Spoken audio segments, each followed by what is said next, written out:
എല്ലാവർക്കും മാന്യമായിട്ടുള്ള എൻ്റെ എല്ലാ ശ്രോതാക്കൾക്കും വന്യ നമസ്കാരം. ഇന്ന് ഞാനൊരു പ്രത്യേക വിഷയമായിട്ടാണ് നിങ്ങളുടെ മുമ്പിൽ കടന്നു വന്നിരിക്കുന്നത്. ഞാൻ ഡോക്ടർ രാജു കെ ബേബി, കൊട്ടാരയ്ക്കടുത്ത് തൃക്കണമംഗലം എന്ന് പറയുന്ന സ്ഥലത്ത് താമസിക്കുന്നു. അവിടെ ഒരു ക്ലിനിക്ക് നടത്തുന്നുണ്ട്. അതെനിക്ക് 2-3 ചാനലുണ്ട്. ഒരു ചാനൽ പറയുന്നത് ഇന്നത്തെ സാമൂഹ്യ അനീതിയും നിലവാരത്തിൻ്റെ വ്യവസ്ഥക്കുറവും ഒക്കെയുള്ള ഒരു ചാനലാണ്. അതാണ്. നിങ്ങൾ സബ്സ്ക്രൈബ് ചെയ്യണം, നിങ്ങൾ ലൈക്ക് ചെയ്യണം, നിങ്ങൾ ഷെയർ ചെയ്യണം, അതുപോലെ കമൻറ്റ്സ് ഇടണം. എൻ്റെ ഫോൺ നമ്പർ കൊടുത്തിട്ടുണ്ട്. അതിൽ നിങ്ങൾക്ക് നിങ്ങളുടെ സംശയങ്ങൾ ചോദിക്കാം. ഇന്ന് ഞാൻ സമൂഹത്തെ കാർന്നിട്ടുന്നതായിട്ടുള്ളൊരു പ്രശ്നത്തെക്കുറിച്ചാണ് ഇന്ന് പറയാനായിട്ട് പ്രത്യേകിച്ച് ഉദ്ദേശിക്കുന്നത്. ഇന്ന് വിദ്യാഭ്യാസ മേഖലയുടെ കാര്യങ്ങളെക്കുറിച്ചാണ് ഞാൻ പറയാൻ പോകുന്നത്. എൻ്റെ ക്ലിനിക്കിൽ വന്ന ഒരു കുട്ടിയോട് ഞാൻ ചോദിച്ചു, 8 ഗുണം 25 എത്താണ്? അവൻ 10ാം ക്ലാസ്സിൽ പഠിക്കുകയാണ്. അവൻ പറഞ്ഞു 225. കുറേ നേരം കഴിഞ്ഞാണ് പറഞ്ഞത്. അവൻ്റെ അമ്മ അടുത്തുണ്ടായിരുന്നു. അവൻ പറഞ്ഞത്, എടാ നീ എന്താ മണ്ടത്തരം കാണിക്കുന്നത്? 8 ഗുണം 25 എന്ന് പറഞ്ഞാൽ 375. ഈയിടെ നടത്തിയ ഒരു ക്യാമ്പസിലെ ഒരു സെലക്ഷനിലെ ഒരു ഇന്റർവ്യൂ, TV നടത്തിയായിട്ടുള്ള ഒരു ഇന്റർവ്യൂവില് അവർ ചോദിച്ചു, മൻമോഹൻ സിംഗ് ആരായിരുന്നു? മൻമോഹൻ സിംഗിന്റെ ഫോട്ടോ കാണിച്ചിട്ട് ഇതാരാണ്? അപ്പം ആരും പറഞ്ഞില്ല. അപ്പോൾ അവർ പറഞ്ഞ് ക്ലൂ കൊടുത്തു, മൻമോഹൻ സിംഗ് ആണ്. അപ്പം ഇതാരായിരുന്നു? ആരും പറയുന്നില്ല. എന്നാൽ 10 വർഷം ഇന്ത്യയുടെ പ്രധാനമന്ത്രിയായിരുന്നു. 1991 മുതൽ 96 വരെ ഇന്ത്യൻ ഫൈനാൻസ് മിനിസ്റ്റർ ആയിരുന്നു എന്നുള്ളൊരു കാര്യം നമ്മൾ ഇത്ര വേഗം മറന്നുപോയി. അദ്ദേഹം ഈയിടെ മരിച്ചുപോയി. അതുപോലെ നമ്മൾ പല ചോദ്യങ്ങളും ചോദിക്കുമ്പോൾ അതിൻ്റെ എല്ലാം മുമ്പിൽ നിന്ന് ഞാൻ ഒരു ബൈബിൾ വക്താവോടാണ്. അപ്പോൾ അതിനകത്ത് ബാബിലോൺ സാമ്രാജ്യത്തെക്കുറിച്ച് ഒരുപാട് വരുന്നുണ്ട്. നെബൂഖദ്നേസർ മഹാരാജാവിനെ കുറിച്ചൊക്കെ വരുന്നുണ്ട്. ഞാൻ പലയിടത്തും ചോദിച്ചിട്ടുണ്ട്, പിള്ളേരെ, ഈ നെബൂഖദ്നേസർ മഹാരാജാവ് ഏത് സോഷ്യൽ സ്റ്റഡീസിലെ പുസ്തകത്തിലാണ്, ഏത് ക്ലാസ്സിലെ പുസ്തകത്തിലാണ് പഠിപ്പിച്ചിരിക്കുന്നത് എന്ന് നിങ്ങൾ ഒന്ന് പറയാമോ എന്ന് ചോദിച്ചപ്പോൾ ഒരു ആൻസറും പറയുന്നില്ല. എന്നാൽ അത് ഇന്ന് ഞാൻ മനസ്സിലാക്കുന്ന 8ാം ക്ലാസ്സിലെ പാഠപുസ്തകത്തിലുണ്ട്. ബാബിലോണിയൻ എംപയറും റോമൻ എംപയറും ഗ്രീക്ക് എംപയറും ഒക്കെ ഉണ്ട്. ഇന്ന് വിദ്യാഭ്യാസ മേഖലയ്ക്ക് വരുന്നതായിട്ടുള്ള ഈ മൂല്യച്യുതിയുടെ കാരണം എന്താണ്? അതിൽ ചില കാരണങ്ങൾ പറയും. എനിക്ക് ചില പോരായ്മകളുണ്ട്. നിങ്ങൾ സദയം ക്ഷമിക്കണമേ എന്ന് ഞാൻ അഭ്യർത്ഥിച്ചുകൊണ്ട് ഒരു കാര്യം, അവധിയാണ്. ഇന്ന് നമുക്ക് 60 ദിവസം മധ്യവേനൽ അവധിയുണ്ട്, 10 ദിവസം ഓണാവധിയുണ്ട്, 10 ദിവസം ക്രിസ്മസ് അവധിയുണ്ട്. എല്ലാം കൂടെ നോക്കുമ്പോൾ 80 ദിവസം അങ്ങനെ പോയി. 54 ഞായറാഴ്ചയുണ്ട്. അന്ന് പഠിത്തം നടക്കില്ല. 134 പിന്നെ 54 ദിവസം ശനിയാഴ്ചയുണ്ട്. അപ്പോഴത്തേക്ക് 180 എങ്ങാണ്ടായി. പിന്നെ നമുക്ക് രാഷ്ട്രീയ പാർട്ടികളുടെ സമരമുണ്ട്. വിദ്യാഭ്യാസ ദിനത്തിൽ അവർ ട്യൂട്ടോറിയൽ പോകുന്ന പിള്ളേരെ പോലും ഇറക്കി സമരം നടത്തുകയാണ്. ഈ ഒരു സമരമുണ്ട്. പിന്നെ കലോത്സവം, ജലോത്സവം, ഇങ്ങനെയുള്ള പല ഉത്സവമൊക്കെ ഉണ്ട്. വസ്തുതയെ പഠിപ്പിക്കത്തില്ല. അന്ന് പ്രവേശനോത്സവം. ഇപ്പം എല്ലാം ഉത്സവത്തിൻ്റെ ഒരു സീസണാണ്. ഉത്സവം, കലോത്സവം, ജലോത്സവം, പ്രവേശനോത്സവം, തോൽവിയോത്സവം, ഇങ്ങനെയൊക്കെ ജയോത്സവം, ഇങ്ങനെയൊക്കെ പറഞ്ഞ ഉത്സവങ്ങളുണ്ട്. അപ്പോൾ ഇവിടെ ഉത്സവങ്ങൾ നടക്കുന്നു. പക്ഷേ നിങ്ങളുടെ പഠിത്തത്തിൻ്റെ സ്റ്റാൻഡേർഡ് എങ്ങനെയുണ്ട്? ഞാൻ 1981 SSLC എഴുതി. അന്ന് റാങ്കാണ്, ഗ്രേഡ് ഇല്ല.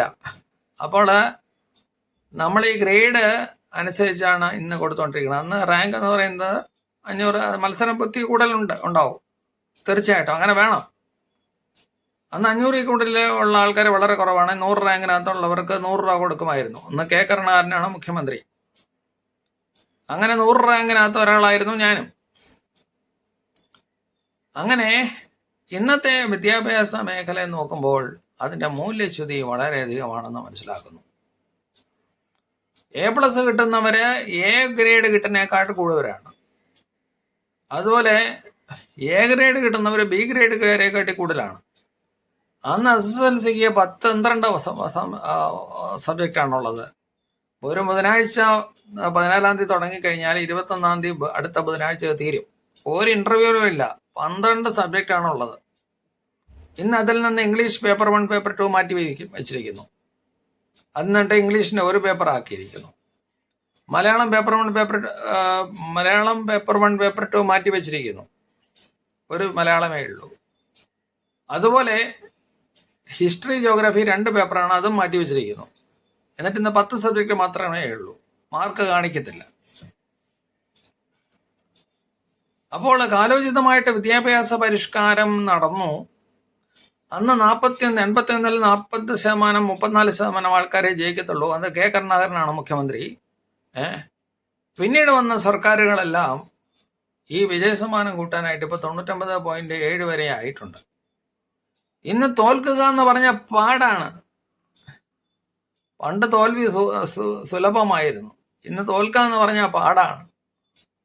ഇൻഫർമേഷൻ ടെക്നോളജി അതിൻ്റെ കൂട്ടിൽ കൊണ്ടുവന്നു. അതിന് എത്ര സ്കൂളുകളിൽ എത്ര ലാബിൽ അത് പിള്ളേർക്ക് സ്വയമായിട്ട് ചെയ്യാനുള്ള കഴിവുണ്ട്. പിള്ളേർക്ക് കീബോർഡ് അറിയാം. കാരണം എന്താണെന്ന് ചോദിച്ചു കഴിഞ്ഞാൽ അവർക്ക് മൊബൈലിൽ നല്ല ആപ്ലിക്കേഷനൊക്കെ നന്നായിട്ട് അറിയാം. ഇവിടെ വരുന്നിരുന്നതായിട്ടുള്ള വലിയ മൂല്യച്യുതിയെക്കുറിച്ച് നമ്മൾ വളരെ ചിന്തിക്കേണ്ടിയിരിക്കുന്നു. ഒരു വർഷം 200 വർക്കിംഗ് ഡേയ്സ് എങ്കിലും നടക്കേണ്ടതുണ്ട്. പക്ഷേ ഇന്നത്തെ സ്ഥിതിയിൽ 35-40% നടക്കുന്നുള്ളൂ. അധ്യാപകർക്കത് വളരെ ഇഷ്ടമാണ്. അവരുടെ ബെനിഫിറ്റ്സും കാര്യങ്ങളും ടി എയും ഒക്കെ അനുദിനം വർദ്ധിച്ചുകൊണ്ടിരിക്കുകയാണ്. ഇല്ലെങ്കിൽ അധ്യാപകരുടെ സംഘടനകളൊക്കെ കൊടിയെടുക്കും. അപ്പോൾ ഇങ്ങനെയുള്ള കാര്യങ്ങൾ നമ്മൾ പ്രത്യേകം ശ്രദ്ധിക്കണം. എന്നാൽ ഓരോ ദിവസങ്ങളും കാണിക്കുന്നതായിട്ടുള്ള സ്പെല്ലിംഗ് മിസ്റ്റേക്കുകൾ, മൻമോഹൻ സിംഗ് ഏതാണ്ട് 10 വർഷം ഇന്ത്യയുടെ പ്രധാനമന്ത്രിയായിരുന്നു. ഒരുപാട് ലിബറൈസേഷൻ പോളിസി അദ്ദേഹം ചെയ്തു. അദ്ദേഹം ലിബറൽ പോളിസി ചെയ്തു 1991-96 വരെ അദ്ദേഹം ഫൈനാൻസ് മിനിസ്റ്റർ ആയിരുന്നു, റിസർവ് ബാങ്ക് ഗവർണറായിരുന്നു. ഒരുപാട് കാര്യങ്ങൾ ചെയ്തൊരു വ്യക്തിയാണ്. ഇന്ന് സമൂഹം അത് മറന്നു. അല്ലെങ്കിൽ അവരെ ചരിത്രത്തിൽ പഠിപ്പിക്കുന്നില്ല. അല്ലെങ്കിൽ ചരിത്രത്തിൽ പഠിപ്പിക്കാതെ തന്നെ ഇവർ വലിയ ആൾക്കാർ A+ വാങ്ങിച്ച് ജയിച്ചു. പക്ഷെ എൻ്റെ സ്റ്റാൻഡേർഡ് ഓഫ് എഡ്യൂക്കേഷൻ വളരെ മോശമായിരിക്കുന്നു. പിന്നെ വലിയ സ്കൂളിലും വിട്ട് പഠിപ്പിക്കുന്നവരുണ്ട്. അത് എത്ര ഉണ്ടെന്നുള്ളത് നേരിട്ട് ചോദിച്ചാൽ അവർക്കറിയാനായിട്ട് പറ്റും. അതുകൊണ്ട് ഈ ഒരു കാര്യം പറയുവാനാണ്. ഇതിൻ്റെ ഞാൻ വിട്ടുപോയിട്ടുള്ള പല കാര്യങ്ങളും കാണും. അന്നൊക്കെ ഒരു ഹോംവർക്കൊക്കെ ചെയ്യാനായിട്ട് ടീച്ചർ പറഞ്ഞു കഴിഞ്ഞാൽ അത് ചെയ്തില്ലെങ്കിൽ നല്ല അടി കിട്ടും. എൻ്റെ വീട്ടിൽ അപ്പന് 20-ൽ 15 മാർക്ക് വാങ്ങിച്ചാൽ എനിക്ക് അടിയാണെന്ന്. നല്ല മരഞ്ഞാല കമ്പുണ്ട്, അത് വെച്ച് അടി കിട്ടും. ടീച്ചർമാർ ചൂരവടിയിട്ട് അടിക്കും. ഇങ്ങനെ നടന്ന ഒരു കാലഘട്ടം ഉണ്ടായിരുന്നു പ്രിയരെ. എനിക്കിന്ന് 59 വയസ്സുണ്ട്. എന്നെക്കാൾ മൂത്തവരുണ്ടെങ്കിൽ അവർ ചിന്തിക്കുക, ഇങ്ങനൊരു അവസരം ഉണ്ടായിരുന്നു. അന്ന് ലൈറ്റില്ല, ഫാനില്ല. ഫാനുണ്ട്, വലിയ വീട്ടിലെ ഫാനുള്ളൂ. ഫ്രിഡ്ജില്ല, വിറകാണ്. റോഡൊക്കെ വളരെ പൊളിഞ്ഞതാണ്. ഓട്ടോറിക്ഷ ഇല്ല, ഗ്യാസ് ഇല്ല, ഫ്രിഡ്ജില്ല, ഒന്നുമില്ല. വെള്ളം 2 ദിവസം കഴിഞ്ഞിട്ടേ വരത്തുള്ളൂ. ഈ ഒരു കഷ്ടപ്പാടിൻ്റെ മധ്യത്തിലാണ് ഇന്നത്തെ ധാർമ്മികരായിട്ടുള്ള ആൾക്കാർ പലരും വളർന്നതെന്നുള്ളത് പ്രായമുള്ളവർക്കറിയാം. പക്ഷേ സമൂഹം ഒരുപാട് മാറിയിരിക്കുന്നു. അവരുടെ വിദ്യാഭ്യാസ മേഖല, ഞങ്ങൾ ഇംഗ്ലണ്ടിൽ ചെന്നു അത് ചെയ്തു, അയർലൻഡിൽ ചെന്ന് അത് ചെയ്തു, ഞങ്ങൾ കാനഡയിൽ പോയി അത് ചെയ്തു, എന്തോ ചെയ്യുന്നു അവിടെ ചെന്ന് ചോദിച്ചാൽ അറിയാം.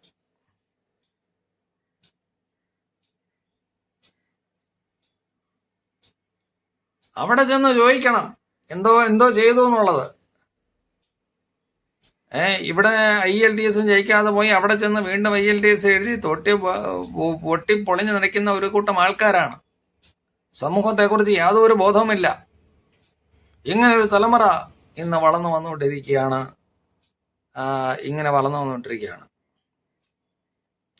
അപ്പോൾ ഇന്ന് നമ്മൾ നോക്കുമ്പോൾ ഏതാണ്ട് 41% അറ്റൻഡൻസ് മാത്രമേ ഇന്ന് കിട്ടുന്നുള്ളൂ പിള്ളേർക്ക്. പിന്നെ ജലോത്സവം, ഞാൻ നേരത്തെ പറഞ്ഞ ജലോത്സവം, കലോത്സവം, ഇങ്ങനെയുള്ള ജോലികളൊക്കെ, ഉത്സവങ്ങളൊക്കെ ഒരുപാട് വരുന്നുണ്ട്. പിന്നെ നമ്മുടെ അടുത്ത ഒരു ക്ഷേത്രത്തിലൊരു ഉത്സവം കിട്ടിക്കഴിഞ്ഞാൽ അന്ന് അവധി. ആരെങ്കിലും മരിച്ചാൽ അവധി, മരിച്ചില്ലെങ്കിൽ അവധി, പിന്നെ എവിടെങ്കിലും എന്തെങ്കിലുമൊക്കെ ആഘോഷം ഉണ്ടെങ്കിൽ അവധി. ഇങ്ങനെയൊക്കെ പോയി വിദ്യാഭ്യാസത്തിൻ്റെ മൂല്യത അതിൻ്റെ അടിത്തറ തകർന്നുകൊണ്ട് ഇങ്ങനെ മുന്നോട്ട് പോയിക്കൊണ്ടിരുന്ന ഒരു കാലഘട്ടത്തിലാണ് നമ്മൾ ജീവിക്കുന്നത്. ചില നേഴ്സുമാരെ വിളിച്ചു കഴിഞ്ഞാൽ ഞാൻ ഡോക്ടറായിട്ട് പറയണ ഒരു സൂചി കുത്താൻ പോലും പറഞ്ഞോളൂ, അവർക്ക് പേടിയാണ്. അതേക്കുറിച്ച് വീണ്ടും ഞാൻ നേരത്തെ മെഡിക്കൽ വിദ്യാഭ്യാസ രംഗത്തിൻ്റെ ഒരു മൂല്യച്യുതിയെക്കുറിച്ച് ഞാൻ പറഞ്ഞിരുന്നു. ഇന്ന് ഡോക്ടർമാരെ പൈസ കൊടുത്താണ് വരുന്നത്. അതെല്ലാം ഞാൻ നേരത്തെ പറഞ്ഞിരുന്നു. അതിൻ്റെ എൻ്റെ ഈ